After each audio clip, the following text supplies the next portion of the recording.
Right, welcome back. Today we are going to read from the pamphlet Psychotherapy, Purpose, Process and Practice, an extension of the Principles of Course in Miracles. We're on chapter 2, part 6, and that's called The Definition of Healing. And here we go. The process of psychotherapy then can be defined simply as forgiveness, for no healing can be anything else.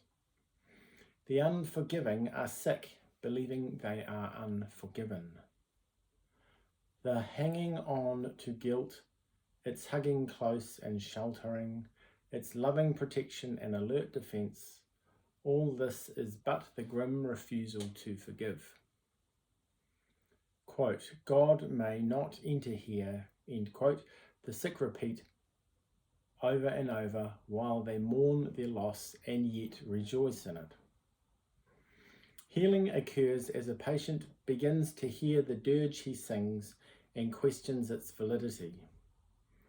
Until he hears it, he cannot understand that it is he who sings it to himself.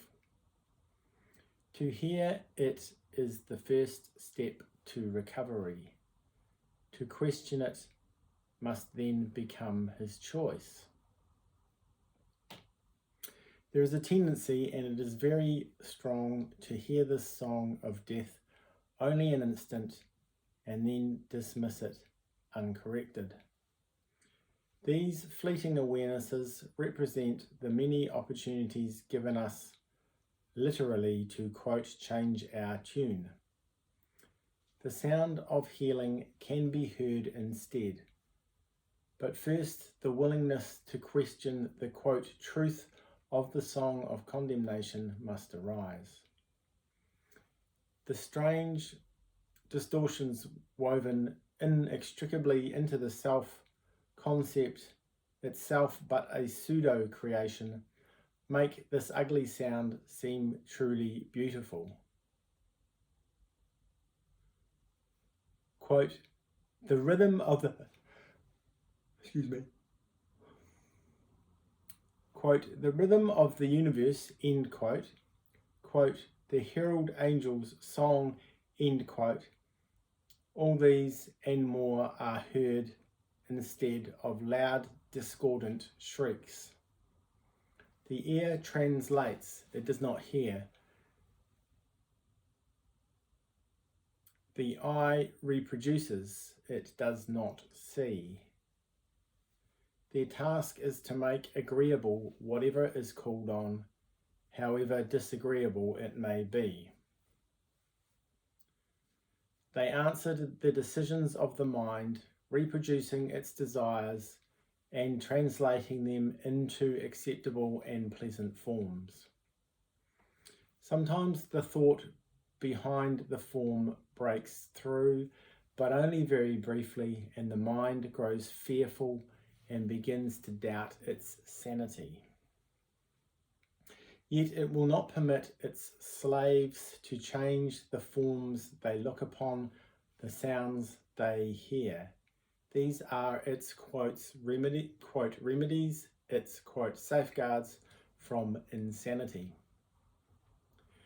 These testimonies, which the senses bring, have but one purpose: to justify attack and thus keep unforgiveness unrecognized for what it is. Seen undisguised, it is intolerable. Without protection, it could not endure. Here is all sickness cherished, but without the recognition that this is so. For when an unforgiveness is not recognized, the form it takes seems to be something else. And now it is the, quote, something else that seems to terrify. But it is not the, quote, something else that can be healed. It is not sick and needs no remedy. To concentrate your healing efforts here is but futility. Who can cure what cannot be sick and make it well. Sickness takes many forms, and so does unforgiveness. The form of one but reproduce, the forms of one but reproduce the forms of the other, for they are the same illusion. So closely is one translated into the other that a careful study of the form of a sickness takes. Try that again. So closely is one translated into the other that a careful study of the form a sickness takes will point quite clearly to the form of unforgiveness that it represents. Yet seeing this will not effect a cure. That is achieved by only one recognition, that only forgiveness heals an unforgiveness, and only an unforgiveness can possibly give rise to sickness of any kind. This realization is the final goal of psychotherapy. How is it reached? The therapist sees in the patient all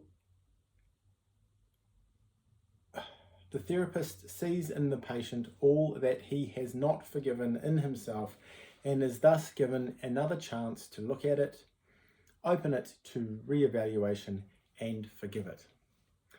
When this occurs, he sees his sins as gone into a past that is no longer here. Until he does this, he must think of evil as besetting him here and now. The patient is his screen for the projection of his sins, enabling him to let them go. Let him retain one spot of sin in what he looks upon, and his release is partial and will not be sure. No one is healed alone. This is the joyous song salvation sings to all who hear its voice. This statement cannot be too often remembered by all who see themselves as therapists. Their patients can but be seen as the bringers of forgiveness, for it is they who come to demonstrate their sinlessness to eyes that still believe that sin is there to look upon.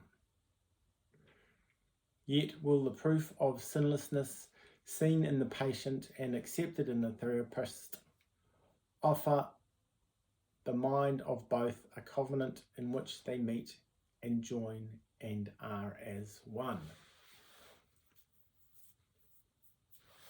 All right, thank you very much. I will see you all again tomorrow. Bye.